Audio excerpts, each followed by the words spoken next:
Good evening. I'm Michael Matt, and this is the Remnant Underground.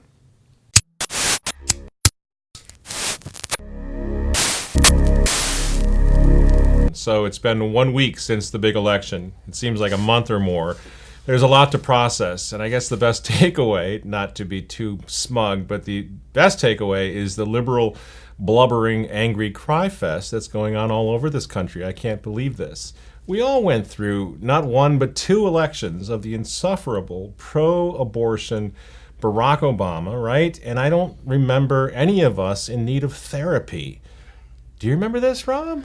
I skipped the therapy. Don't think I needed therapy. I was upset. Right. I wasn't happy. But I didn't need to smash a cop car or get into therapy. What's wrong with this country? Why is this entire country turned into a kindergarten? I don't understand. And again, these inconsistencies. Why is actual hate speech? We hear so much about hate speech, right? But why is it that actual hate speech and the irresponsible fomenting of violence and hatred, such as we see all day long on National Public Radio, for example, since last Tuesday, why doesn't this get flagged by anybody? Why is this okay? You know, a nation in fear, Donald Trump wins. The LGBTQRS community in terror tonight. Blacks and minorities locking their doors. Hispanics worried that Trump is going to rip their babies and take them to Mexico.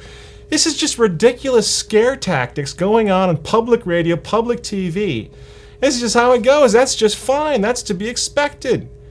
And then we see what really is going on with our own eyes. We actually see every night angry bands of America-hating, racist liberals beating up white people, smashing cop cars, burning down parts of their own cities out in Portland and everywhere else. And that doesn't fit the narrative, so we don't talk about the inconsistencies. We got, MSNBC. Pay no attention to what you see going on out there in Portland. We are going to tell you what's really going on. What's really important is that white people are racist. We know what's best. Oh, really? MSNBC, CNN? You know what's best? You know what's going on?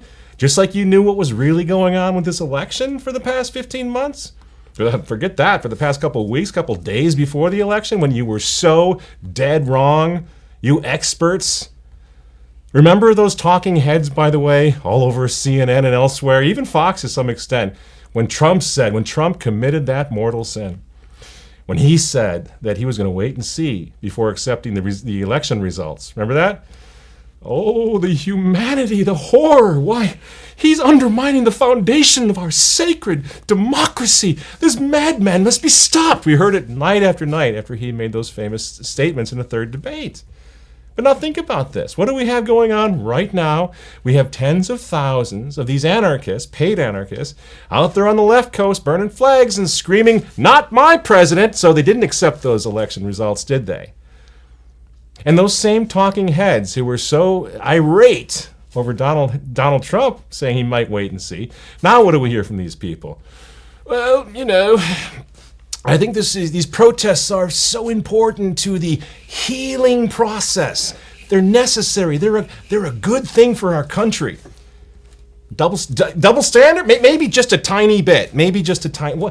What about undermining the foundations of our sacred democracy? No, that's not so much anymore. Now that it would be applicable to these lunatics on the left. I guess some of these folks who are crying and upset and destroyed and seeking counseling, Rob, I guess some of them are serious. Yes, I think they really are. They're the ones that aren't burning up the cars. They're in the fetal position, maybe spinning plates. I don't know, having comfort foods. I think they're serious. They actually have timeout zones. Now, I'm getting old, but I thought a timeout was something you did with little kids. I mean, I wouldn't. A kid's, I don't. But I think that's what they call them, like the timeout zones, spaces. Right? Is it timeout? Something like that. Something like that for these poor kids on college campuses who are just losing it over this election, and they have to process their grief and their sadness and their anger.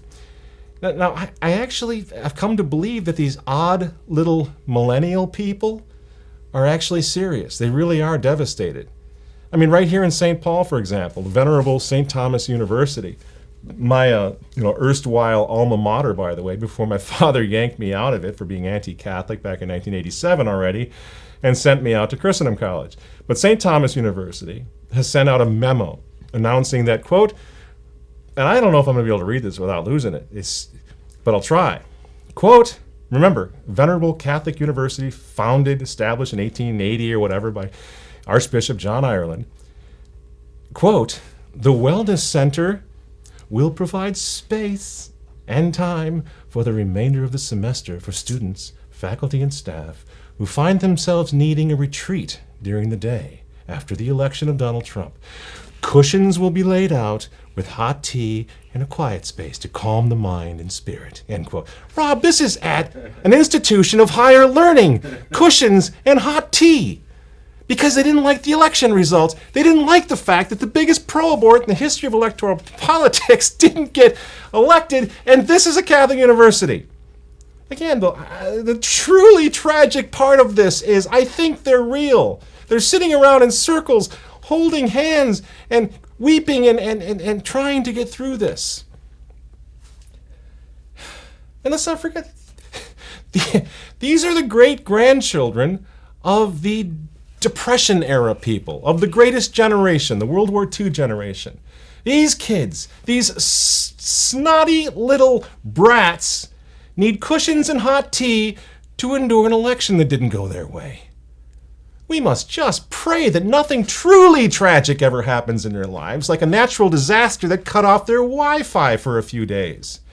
I don't mean to make fun of these people. They're victims, these little millennial things. Holy cow, they're the result of the tragedy of the Catholic Church, Vatican II going belly up, the whole American experiment going belly up, secularism and the rest, modern public education, for example. I don't know, what about the Trump voters over at St. Thomas University? First of all, are there any? I don't know. If so, I wonder if anyone's over there handing out cushions and hot tea to those guys. Now they're being treated like racists and haters over how they cast their ballots in the great American democracy. But wait, there's more, Rob, there's more. Back to St. Thomas. Now, St. Thomas, again, just down the street, up a level, down the street from the catacomb, the great St. Thomas University. They got more in their little memo helping their students and faculty survive this election. Under the heading, I'm not kidding, Unpack Your White Privilege, St. Thomas, the Catholic University, goes so far as to make common cause with those same nutter anarchists out on the left coast who we were just talking about a few minutes ago, trying to burn down their cities and screaming racism and all the rest, threatening death to those who they don't like how they voted and so forth. These same anarchists. By the way, before I get to that, Rob, maybe you saw this. We all knew that these guys out there burning the cars and beating people up there and saying that Trump is not their president, that George Soros is behind this because he always is. But what I found really interesting is that you can find ads all over Craigslist, right, of all places, where these folks posted online in Los Angeles, Portland, Chicago, offering up to $1,500 a day for these kids to engage in the Stop Trump movements. $1,500 a day. $1,500 a day. I'll be right back. Yeah, right. Well, yeah, you can make more money doing that than, right, exactly, my point. So much for the spontaneous, movement of the people over the injustice of racism in this country. But that doesn't stop good old St. Thomas from posting memos claiming that this election provides, quote, an opportunity to join St. Thomas faculty in examining whiteness and white privilege to take the next step towards becoming anti-racist allies, end quote. Isn't that sensitive?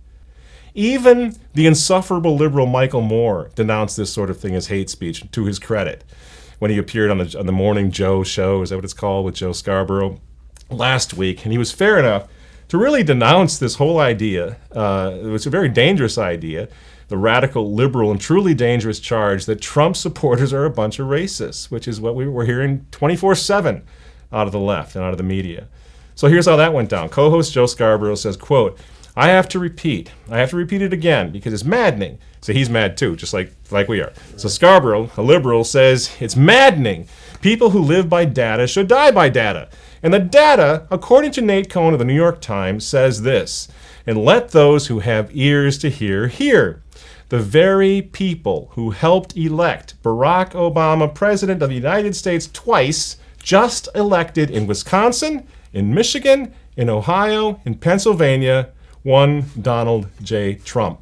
It's the data, end quote. Now, that's Joe Scarborough. To which Michael Moore, his guest, replies. He's, of course, Moore is a completely outspoken Bill Maher pal, never Trumper.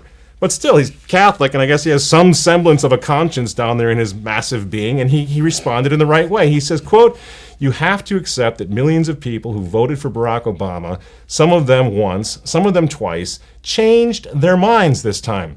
They are not racist.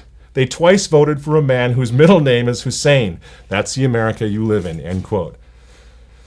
This is war. Make no mistake about it. This is civil war in our country, and it's only getting worse at the moment.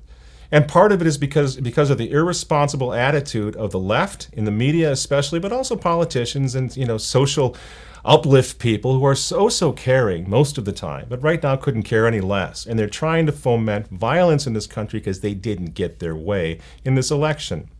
Because the people spoke. And it doesn't matter because they don't believe in democracy anyway, and they never have. At this point, too many powerful special interests lost 1 week ago tonight. Hollywood liberals lost.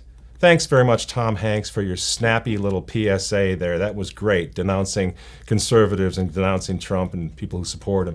But nobody cared. It didn't work. Music superstars such as Miley Cyrus, and don't get me started on her, or Bruce Springsteen. You know, Rob, when they trotted out Beyonce and Jay-Z, is that who it is? Yeah. And Bruce Springsteen, a couple nights before that election, that's the first indication that I had that maybe they were going to lose, Desperate. That was desperate. That was an act of desperation. It didn't work. And what's really good about it is that now we see that even Hollywood is no more powerful than the people of this country make them and allow them to be. So that they lost. Big Hollywood lost. Big media lost. MSNBC, did you see this creature with a little butch cut, Rachel Maddow? I mean, she's reduced to anger and tears the other night after announcing the election results. All these people were wrong. The pollsters, the experts, the President of the United States, George Soros, this insufferable guy, the European Union, Pope Francis, Lord deliver us, the United Nations, they were all wrong. They all lost, and they lost bigly, as Trump might say, and I don't think they're going away. I think we need to kind of batten down the hatches and get ready for some unpleasant next few months. They're not good losers. This is going to get ugly, which is why I think that we all need to kind of keep our heads too. Let's do whatever we can to kind of, let's move past this. I know there's a lot of angst, a lot of frustration right now. There's frustration in this show. But for example, we need to prosecute Hillary Clinton. Hillary Clinton doesn't need to be, I don't think we need to waste time prosecuting Hillary Clinton. Nothing, there's no sentence worse than what she got 1 week ago tonight. Right, Rob? Yeah. She's done. I mean, she's permanently, her position as a two-time loser, permanently, etched in stone now. She's disgraced Barack Obama. That whole Obama legacy is toast. And the Democrat Party is sick to death of her. She's an embarrassment. Let that go. Let Donald Trump appear to be a little bit less Trumpish and more magnanimous by saying, okay, fine, she lost, she's done, she's history. So we need to do our part to kind of facilitate some of this stuff. And then we also have to keep our own heads. We elected Donald J. Trump last week. Not St. Thomas Aquinas, not Garcia Moreno, not El Cid, not even the Gipper. Let's not make Trump into something that he's not. We all knew all along we were voting for the people that this country, or the left coast folks are decrying with hatred right now tonight. That's who we voted for, the real Americans, the blue-collar people, the people that make this country work, the farmers, the pipe fitters, all those people like us who are out there trying to make a living and raise their kids with their Bibles and, yes, their guns. Those folks are who we voted for last week. And we can't expect some sort of kingship of Christ, Catholic statesmanship from Donald. We just can't. And we never, those of us who supported him, we never predicted that we could. He's Donald Trump, the "you're fired" guy. What was that show? The Apprentice? Whatever, I never saw. But this is the guy who just made. It's pretty funny when you think about it. The Apprentice guy. Okay, we won't go down that road. We'll do that another time. But this is Donald Trump. And there's a lot of things that he did and said that were terrific, which I hope he means and meant, and we can count on him to come through now. But he's going to make some compromises. He's going to make some bad compromises. We're going to get bad news out of this White House. Prepare for it. But you know what? The thing is, God has intervened. Our prayers were answered. Good things are going to happen. And I think Trump's first test may already be upon us. This is in the form of Stephen Bannon, the Breitbart news guy. It's kind of a convoluted story, but we've got more on our website, renthenewspaper.com, if you want to see it. But now he's been appointed, Bannon has been appointed senior advisor to the president and chief strategist, and this is causing the left to see red, or at least to pretend they're seeing red. They are furious. This is the whole race-baiting, hate-mongering industry. They're all up in arms now. Donald Trump elevating Steve Bannon to chief strategist and senior counselor in the White House. Already, multiple hate watch groups are now rebuking the appointment, voicing their concerns about Bannon's ties to the alt-right. Known for controversial headlines like Bill Kristol, Republican spoiler, renegade Jew, and birth control makes women unattractive and crazy. The insufferable, and I do mean insufferable, Mark Potok from the Southern Poverty Law Center was trotted out last night on CNN with the special task of warning the world that a dark day was coming. Hate-mongering comes always with a good, healthy dose of fear-mongering, which is what the left, the media are doing right now. Whatever, Mark Potok, you guys lost. You lost, okay? Go back to your scaring the Social Security checks out of little old ladies to stop the hate coming from the Christian right. You lost. There's no violence over here. There never has been. WikiLeaks already revealed that the violence at Trump rallies was conducted by guns for hire sent in by the left, by the liberals, by the Clinton campaign. It's been proven. And now the same folks are funding the anti-Trump violence in Portland, LA, and everywhere else. Even though that's happening, right now the card that's being played is Bannon. Bannon the hater. Bannon has to be stopped. He's the problem. A Breitbart. So, what I'm saying is that we have a test coming up very soon for Donald Trump. We're going to see where he stands. We're going to see how strong he is. If he caves on this, if he caves to this powerful leftist pressure, we're going to know a lot about Trump. If he passes this one, which I think he will, he's going to keep Bannon. This is more likely to happen. I think this is going to be a wonderful finger in the eye to the phony liberal leftist lobby, the professional fundraisers in the hate industry, starting with the Southern Poverty Law Center. Look how they hate him, and maybe more importantly, look who hates him, and ask yourself, why is that? This guy is hated by all the right people, which should give all of us a little cause for hope, and it certainly does me. When I think about his enemies list, I feel much better about what's going to be happening here in the next few months, next few years under a President Donald Trump administration.